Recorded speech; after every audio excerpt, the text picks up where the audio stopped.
JP fact ज्ञान YouTube channel पर आप सभी का फिर से एक बार स्वागत है। और आज के सेशन में हम आपके लिए लेकर आए हैं गुण संधि। और आज हम अध्ययन करेंगे गुण संधि के बारे में कि गुण संधि क्या है और ये किसे कहते हैं। इसके गुण संधि के जो सूत्र दिए गए हैं वो दो सूत्र हैं यहाँ पर। और पहला सूत्र है आदेंग गुणें। आदेंग गुणें जो सूत्र है वो उसका मतलब है अत एंग च गुण संज्ञक स्यात्। अर्थात आदेंग गुणे सूत्र ये कहता है कि अत और एंग च, अत और एंग क्या होते हैं? गुण संज्ञक होते हैं। तो गुण संज्ञक का मतलब क्या है कि अत, जो अत का मतलब आकार है, और एंग में जे और ओ, मैं यहां पर उसको ले देता हूं। कौन कौन से अत में कौन से आएंगे? अत में एक तो आएगा आ, कौन सा आएगा? आ आएगा, आ आएगा, और एक आएगा ए। एंग में आएंगे ए और ओ। ये आपके दो तीन वर्ण हो गए। तो अत में आएगा आ और एंग, एंग का मतलब ए और ओ। ये दो तीनों वर्ण होंगे। ये कैसे होते हैं? गुण संज्ञक स्यात्, गुण संज्ञक होते हैं। किस सूत्र से? आदेंग गुणे सूत्र से। आदेंग गुणे सूत्र कहता है कि अत और एंग च गुण संज्ञक स्यात्। अत और एंग, अत का मतलब आ, और एंग में कौन कौन से वर्ण आएंगे? ए और ओ। तो इनको हम याद रखना है, इसको तो समझाने के लिए लिखा है। तो आदेंग गुणे सूत्र है वो सीधा सीधा ये कहता है कि अत एंग च गुण संज्ञक स्यात्। क्या है? गुण संज्ञक स्यात्। आपकी ये सूत्र की व्याख्या क्वेश्चन में आ जाती है कि अत एंग च गुण संज्ञक स्यात्, कि अत और एंग च गुण संज्ञक होना चाहिए। किस सूत्र से होना चाहिए? दोनों सूत्र आ गए, आदेंग गुणे और आद गुणे। तो कौन से सूत्र से होगा? आदेंग गुणे सूत्र से होगा, ना कि आद गुणे सूत्र से। दोनों ही सूत्र अलग अलग काम करते हैं। ये अलग, ये जो है ये आपका गुण संज्ञक विधायक सूत्र है आदेंग गुणे। आदेंग गुणे जो है वो क्या है? एक गुण संज्ञा विधायक सूत्र है। और इससे संबंधित अनेक बार प्रश्न पूछे गए हैं कि गुण संज्ञा विधायक सूत्र कौन सा है? आदेंग गुणे सूत्र है या आद गुणे सूत्र है? इसलिए आज यहाँ पर बिल्कुल क्लियर कर देते हैं कि आदेंग गुणे जो सूत्र है वो क्या है? गुण संज्ञा विधायक सूत्र है। क्योंकि यहाँ पर गुण संज्ञा के साथ यहाँ पर जो है अत और एंग, अत और एंग प्रत्याहारों की क्या करता है? गुण संज्ञा करता है आदेंग गुणे सूत्र। बस यहाँ पर इतना ही समझने की बात है कि जो आपका आ और एंग की क्या करता है? गुण संज्ञा करता है। एंग प्रत्याहार में क्या आते हैं? ए तथा ओ, ये द्वर स्वर, दो स्वर परिगणित किए गए हैं। अतः ह्रस्व आ और ए और ओ की गुण संज्ञा इस सूत्र से की जाती है। किस सूत्र से? आदेंग गुणे सूत्र से। अब हम पढ़ते हैं गुण संधि। तो गुण संधि कौन सी सूत्र से होती है? आद गुणे सूत्र से। आदेंग गुणे सूत्र से तो संज्ञा विधायक सूत्र है, वो तो संज्ञक होता है, लेकिन जो गुण संधि होगी वो आद गुणे सूत्र से होगी। आद गुणे सूत्र क्या कहता है कि अवर्णात अचि परे, यानी अवर्णात यानी अवर्ण से अचि परे पूर्व और पर परयो एको गुण आदेश स्यात्। अर्थात अवर्णात अचि परे, अवर्णात अचि परे होने पर, यानी आ से अच परे होने पर, अवर्णात, अवर्णात यानी ह्रस्व आ या दीर्घ आ, उससे परे होने पर पूर्व और परयो एको, यानी पूर्व आवरण और बाद का जो वर्ण है, उन दोनों वर्णों के स्थान पर क्या होता है? गुण आदेश स्यात्, गुण आदेश हो जाता है। अर्थात वहां पर गुण संधि होती है। तो गुण संधि होती है तो वे कौन से सूत्र से होती है? आद गुणे सूत्र से होती है।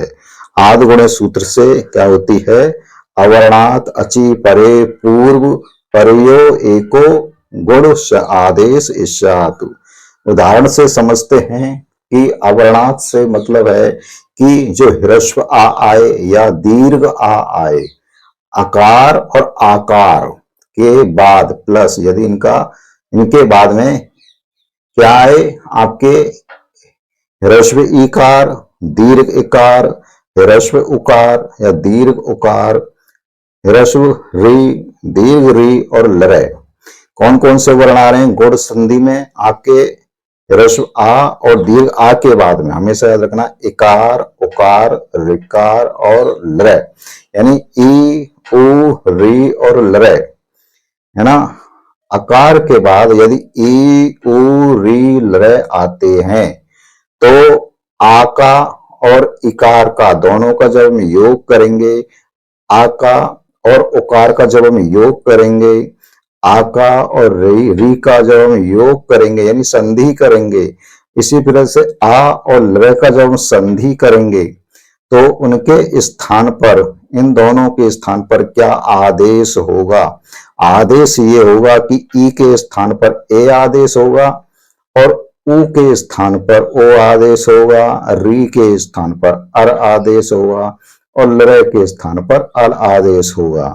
ठीक है, और इस तरह से यहाँ पर जो ये आदेश हो रहे हैं ये किन के स्थान पर हो रहे हैं, ई, उ, री और लरय के स्थान पर, और दोनों के मिलन से यानी इनके मिलन से, यानी आकार और आकार के बाद क्या आ रहा है, ई आ रहा है, उ आ रहा है, री आ रहा है और लरय आ रहा है, तो इनके स्थान पर क्या आदेश होगा, आपका गुण संज्ञक सात, यानी गुण संज्ञक है।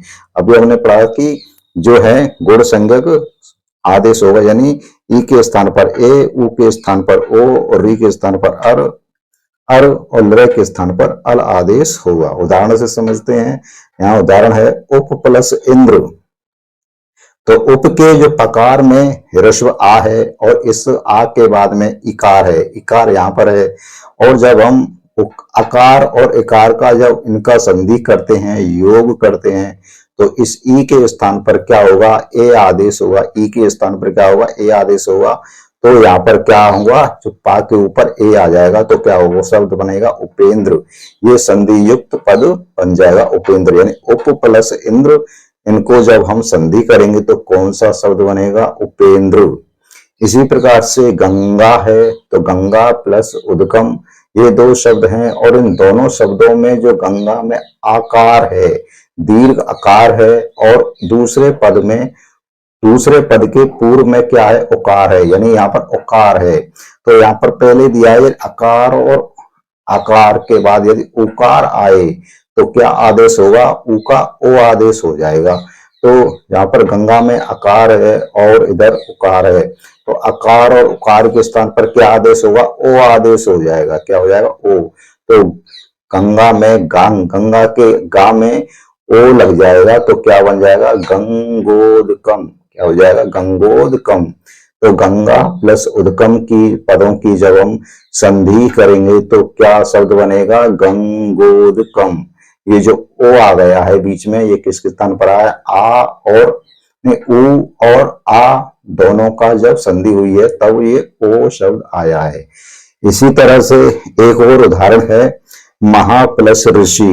तो महा प्लस ऋषि, महा के अंतिम पद में जो है ये आकार है, आ की मात्रा है, आ है, और इधर दूसरे पद के आदि में यानी दूसरे पद के पूर्व में री है। क्या है, री है।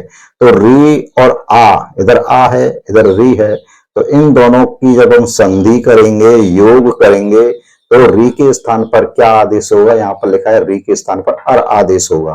क्या आदेश होगा, अर। तो अर जो हुआ अर आदेश होगा, तो जो आ है वो इस इसके अंदर चला जाएगा तो क्या बन जाएगा आपका, और जो री है, री का जो आधा रा बनेगा यहाँ पर रा, ये जो रा बन रहा है ये रा ऊपर की साइड में चला जाएगा तो पद क्या बनेगा, महर्षि। क्या बनेगा, महर्षि। और जब उसका संधि विग्रह करेंगे तो महा प्लस ऋषि, यानी महा प्लस ऋषि का क्या बनेगा, महर्षि। इसी प्रकार से दूसरा उदाहरण है तव प्लस लरकार है। तव प्लस लरकार है, तव तव के जो वाह है उसके पद के अंत में अकार है। तब के पद के अंत में अकार है और इधर लर है, यानी लर है। तो लर आ रहा है तो सीधा सीधा लर का क्या होगा, अल आदेश होगा, क्योंकि जब हम अकार और लर को योग करेंगे यानी इनकी संधि करेंगे तो लर का क्या होगा, अल आदेश होगा। और जो ये आ है वो फिर वा के अंदर चला जाएगा, तो बच्चा का क्या, सिर्फ ला बचेगा। तो यहाँ पर इसी तरह से जब मिला देंगे तो क्या बचेगा, तब, और ला आधा ला है तो ला लकार, तब लकार, तब लकार, इस तरह से ये रूप बनेगा। तो ये गुण संधि है और गुण संधि में हमने आपको यहाँ स्पष्ट कर दिया है कि गुण संधि में दो सूत्र है, आदेंग गुणे। आदेंग गुणे जो सूत्र है वो क्या कहता है कि अत एंग च गुण संज्ञ के साथ, कि जो अत है और एंग है ये क्या होते हैं, गुण संज्ञा होते हैं, गुण संज्ञा होते हैं। अत में क्या आएगा, आ, और एंग में क्या आएगा, ए और ओ आएगा। तो एंग, अत और एंग क्या होते हैं, गुण संज्ञक होते हैं इस आदिम गुणे सूत्र से, यानी ये गुण संज्ञा विधायक सूत्र है गुण संधि का, ये या ध्यान रखना है। और आद गुणे सूत्र से क्या होगा आपकी, जब हम इसमें बताया गया है कि अवर्णात अची परे, यानी आ के बाद यदि ई उ री आए और लर आए, इनमें से कोई भी वर्ण आए तो ई के स्थान पर ए आदेश होगा, उ के स्थान पर ओ आदेश होगा, और री के स्थान पर अर आदेश होगा, लर के स्थान पर अल आदेश होगा। यहाँ उनके उदाहरण दे दिए गए, उप प्लस इंद्र उपेंद्र, गंगा प्लस उदकम गंगोदकम, महा प्लस ऋषि, री आ रहा है, अर आदेश होगा तो महर्षि। इसी प्रकार से तव प्लस लड़कार है, लर आ रहा है तो यहाँ पर अल आदेश होगा, तवलकार है, तवलकार है। तो ये आपकी गुण संधि कंप्लीट होती है। चलो मिलते हैं अगली एक और संधि में, तब तक के लिए जो भी इस वीडियो को पहली बार देख रहा है वो वीडियो को लाइक और शेयर कर दे, और चैनल से यदि पहली बार जुड़ रहा है तो चैनल को सब्सक्राइब कर ले। मिलते हैं अगली नेक्स्ट सेशन के साथ, तब तक के लिए तैयारी करते रहिए और इनके नोट्स आप बनाते रहिए।